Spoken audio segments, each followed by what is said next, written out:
Pump it up, pump it up. Trae. Come on, come on. With Trae. Pump it up, pump it up. It's the day with This is the day to gain inspiration, to make a positive change in the nation. We're inviting you to partake in conversation to raise your vibration. It's the day that we will all celebrate all of our peeps that make this thing elevate. Watch the negative fade away, cause it's the day with Trae.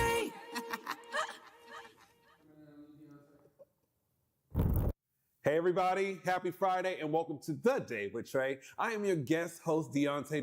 Now before we begin with this amazing episode, I need you to like, share, subscribe to Converge Media where you can learn more, not just about The Day with Trae, but back to basics. We live in color and more. Head to whereweconverge.com to know why Black media matters. I am so excited about this Feel Good Friday. It just doesn't feel good because it's Friday. It feels good because I get to share this opportunity with community to be about action. Like this week, we've been talking about activation. And I'm happy because I get to share in a conversation with a call to action with Katie Hall Foundation. And Katie Hall Foundation means a lot to me because I did not know my voice at a point in time.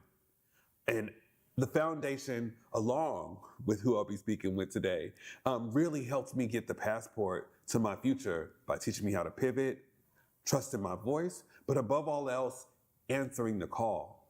We are going to answer a call to action and speak to Katie Hall right here on The Day with Trae. We will be right back to speak with her. Here on Back to Basics, it's always been important to me that we uplift stories from across the region and that no matter where you live in the nation, you never have to miss a moment of the show as we continue to highlight the beauty, excellence, and resilience of our communities across the Pacific Northwest. Why? Because representation matters. So no matter where you live, be it the Central District or Centralia, Portland or Pullman, or anywhere across the country, I encourage you to join me on this Back to Basics journey by downloading the free Fox Local app on your phone or smart TV as we continue to elevate the very best in our communities. Seattle Opera presents the world premiere of Jubilee. Jubilee follows the historic Fisk Jubilee Singers' initial tours following the Civil War. While raising funds for the fledgling Fisk University, the group shared their music around the world, showcasing more than 40 African-American spirituals such as Swing Low, Sweet Chariot, Deep River, and Wade in the Water. Jubilee is not to be missed. October 12th through 26th at McCaw Hall. Details at seattleopera.org. Big Tobacco thinks they know everything. They think they know you, your community, the places you go, and the way that you spend your time. They think they got you all figured out, down to a formula, a calculation based off of numbers of what they think they know. Show them they're wrong. Learn more at theythinktheyknowyou.org. In your 40s, your body break down. The comedy of Leslie Jones. You trying to have sex after 46? Put my leg down! Put my leg down! The hilarious Leslie Jones. I got osteoporosis. Don't miss Leslie Jones. Thank you so much. And welcome back to The Day with Trae. On this Feel Good Friday, I am so happy to be sitting with the amazing Katie Hall. Oh, Deuante, I'm so happy to sit with you. Yes, and I'm so excited because, well, one, we have a history, but what you have been able to create with the legacy with the Katie Hall Foundation in community has meant a lot to young girls, but above all else, Black community members that are here. So for folks that aren't familiar with Katie Hall Foundation, can you let them know? Yeah, absolutely. So Katie Hall Foundation, as a matter of fact, Deuante, we're hitting 10 years. Oh my Yes, this year, the end of the year really. So 2025 is our 10-year anniversary. We're really excited. I mean, we really do focus in on the advocacy and education of women and girls. In about 5 years, our Girls on the Rise program, which is our signature program, has, activated over 1,000 girls in Seattle as well as Nigeria. So I'm excited about that. And more important than that, as you know personally, sickle cell anemia is our health area. It's our area that we advocate for and that we like to educate for. And so that's why we're having this conversation today. And I'm so excited to be able to talk about it with our community in particular because sickle cell impacts us. Yeah, and how does it impact us? Because I don't think that, a lot of us know that it exists, but I don't think that a lot of us aren't looking at the tools on how we could be able to advocate for Absolutely. And it's very real. And so, like, I just want to say this too. Like, my husband's my high school sweetheart. I always knew that he had the S trait, never knew about the other side of it, the C trait, right? They didn't start testing for that until well in the 2000s. So I always knew he had that. We got married. We waited probably about 9 years before we had kids. And when I knew that sickle cell anemia was going to be real to my household, is when my first baby was born with it. And just about 100,000 people live in the United States that has sickle cell anemia. And if you notice, I used the word sickle cell anemia versus sickle cell disease. Yes. And my daughter is the one that actually really got me to change my language. So she was like, I'm not no disease, Mommy. What are you talking about? It's a condition. Yes. And because of that, I try to make sure I honor that, not just for her, but for anyone else living with sickle cell. But even more important than that, Deuante, I think the reason why it matters to have this conversation with you today with Black media is because about 90% of individuals impacted with sickle cell are Black, African American. And I happen to have a daughter that has SC sickle cell. Yeah. And so what it means to us is that, there could be you and I, let's say that we didn't know where to start dating, we had a child, and then we could produce, there's a 1 in 4 chance, for example, that me and David can produce a baby like KJ, with SC. Now, as you know, we have another baby, Chase. My Taurus. Your little Taurus sister. And so Chase does not have sickle cell. Chase doesn't have the trait like David, the S trait like David. She doesn't have the C like me or the SC like KJ. So it's truly a 1 in 4 chance every time we have a child on whether they have it or not. But what is it? It's crescent blood cells, really. Yeah. And crescent blood cells can get hard and sticky, which can cause pain crises and very severe pain crises. Yeah. And I'm so grateful for your family because, like, the Katie Hall Foundation is not just you, right? No. It is you creating a legacy for your children. And of course, David, who's an amazing brother who is always wanting to continue this conversation of what sickle cell looks like in our community. And I feel like back in the 90s, it was a conversation where folks were getting activated. And I feel like you both have been able to continue on with that legacy of conversation. But what more do we need to do, Katie, to make sure that we're creating the space? Last year, you put on an amazing blood drive. It was so great. We had folks in there. What do we need to do this year? What does that look like for us? Yeah, it's wow. Well, one thing for sure is, like, what can we do today? Like, truly, this is a time where we need Black and brown blood. It's really that simple. Why is that important? Well, a person living with 90% of individuals living with sickle cell are Black, right? The other 3 to 9% are brown, right? They're Hispanic. And so if a Black person gives blood, the likelihood of that blood being a match to a person living with sickle cell is absolutely essential.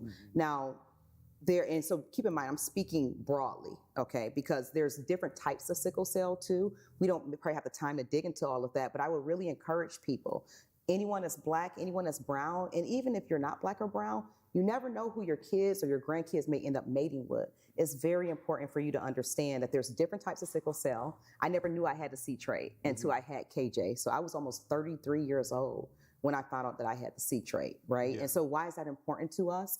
Well, it's very important for us to be able to get blood. I mean, a person living with sickle cell could have to have 1 blood transfusion to 2 blood transfusions a month, right? That's a lot when you really think about it.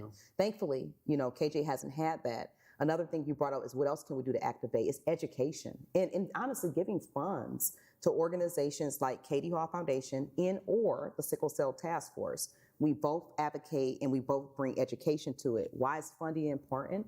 Well, there's so much that you can do to be able to be preventative as well. My daughter just recently here had it wasn't a crisis, but she's in Taekwondo. She kicked the board, broke it, got her belt, but then she ended up with a lot of trauma in her leg. We end up in the hospital. So what did that mean to us? It means now we have to learn KJ, the athlete living with sickle cell, right? Because it's different. So even you being athletic and doing the things that you need to do to stay healthy, you can still end up in a situation when you're in the hospital. Thankfully, KJ has had no blood transfusions, and just recently here, her doctors was like, her hemoglobin is normal.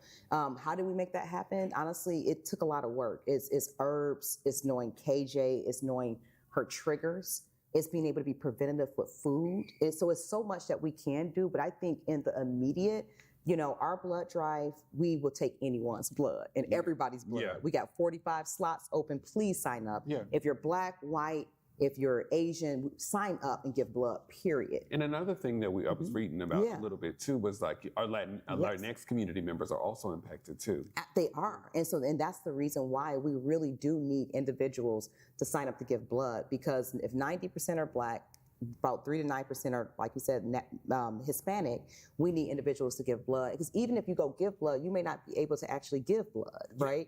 But it's the fact of going in there and trying. So we really do need people to activate. Yeah, and people, it seems like there's a lot that's going on. I think of September, it's Virgo season. Yes. But besides that, September is really important because for the past couple of years, Converge has also documented a lot of this stuff that's going on. And these next 2 weeks, you have a lot going on. So what's happening tomorrow and then what's happening on the 11th? Yeah, so on a Saturday, we're just going to partner up with the Sickle Cell Task Force. There's some of our buddies in the Sickle Cell game. They have a Sickle Cell Walk, and you can go to their website, Sickle Cell Task Force, and learn more about that.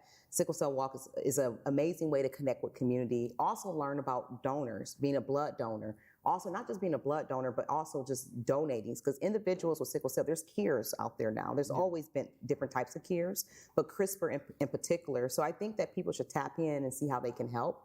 In addition to that, our blood drive is September 11th at Treehouse for Kids from 10 a.m. to 4 p.m. We do not need you there from 10 a.m. to 4 p.m.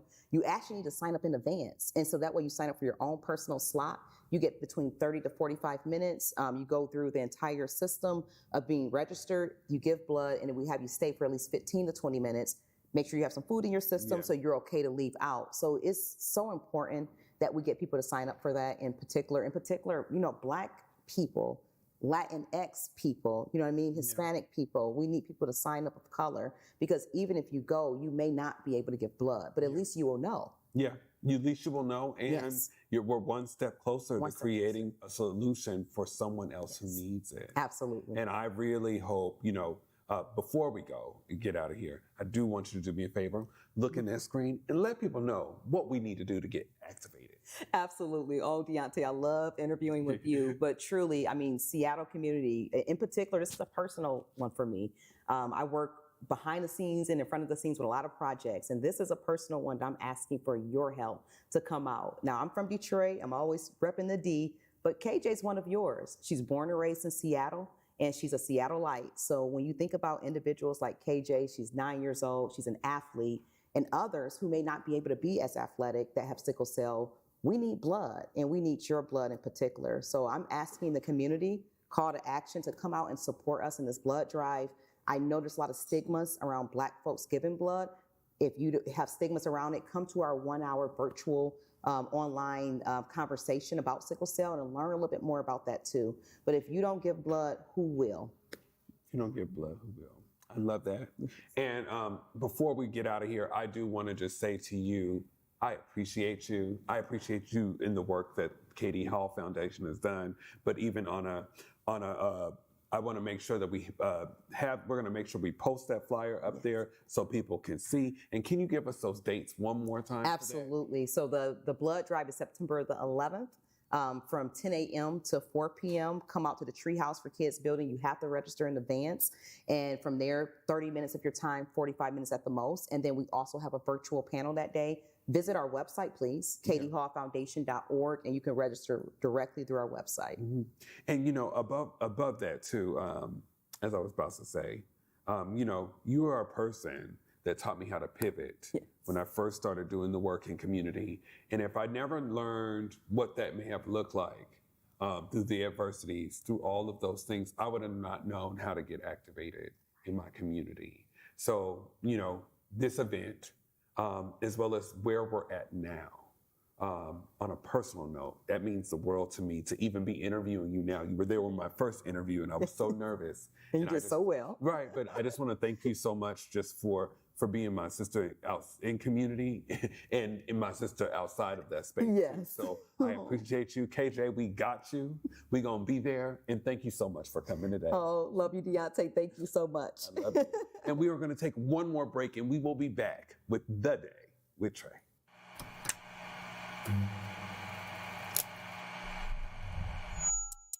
Hello. Hello, welcome to Elite Insights with Carlos Imani. We're looking to offer an in-depth look at event production industry through the lens of client experiences and joint successes. The podcast will emphasize guest interviews, focusing on client, discussing their fields, and reflecting on their collaboration with Elite Collective. Again, you're with Elite Insights. Carlos Imani here. I'll see you guys in a few. Africatown Plaza is our latest affordable housing development project. It's 126 units of affordable housing over community commercial space. It's the first time in my career, and I've been doing this for 10 years, that I was able to design for people who look like me. Africatown Plaza is a beacon of hope. Africatown Plaza is a love letter to the community.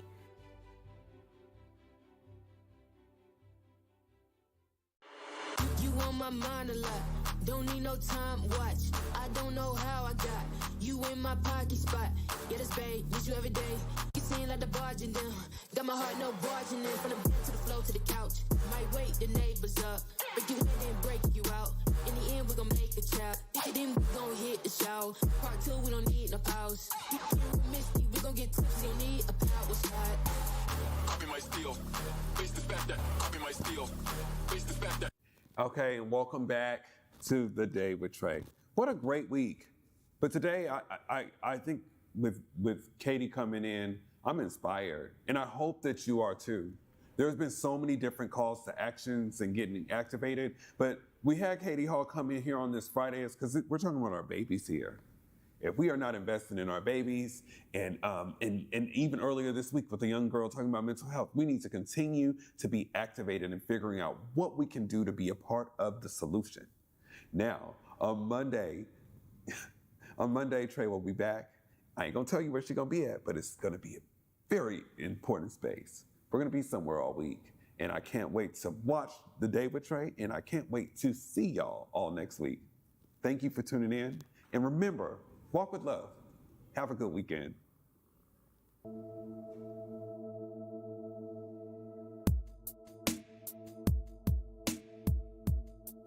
Converge Media produces culturally relevant content for Black and urban audiences. Our coverage is raw, transparent, and objective, praised by community leaders, government officials, and residents. Support Converge Media today via Venmo, Cash App, or PayPal at Converge Media.